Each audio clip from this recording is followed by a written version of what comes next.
Hansı duzun hidrolizin birinci mərhələsindən turş duz əmələ gəlir? Sink sulfatın hidrolizinin birinci mərhələsindən sink OH2SO4, yəni əsası duz alınır. Zəif əsas qüvvətli turşuların və zəif əsas çox turşulu olarsa, hidrolizin birinci mərhələsindən əsası duz alınır. Mis-2 sulfatda da, mis-2 nitratda da hidrolizindən mis hidroksoklorid alınacaq. Mis-2 hidroksoklorid alınacaq.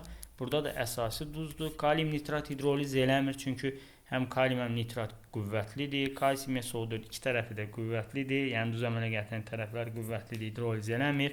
Cavabımız natrium sulfiddir. Çünki natrium sulfidin hidrolizini yazsaq, buradan məsələn 2 dənə natrium var, belə baxsaq, bunun biri hidroksid alınacaq, bir dənə OH-dan, biri qalacaq, biri də onun yerinə buradakı hidrogen gələcək, natrium HS turş duz. Cavabımız Y variantı.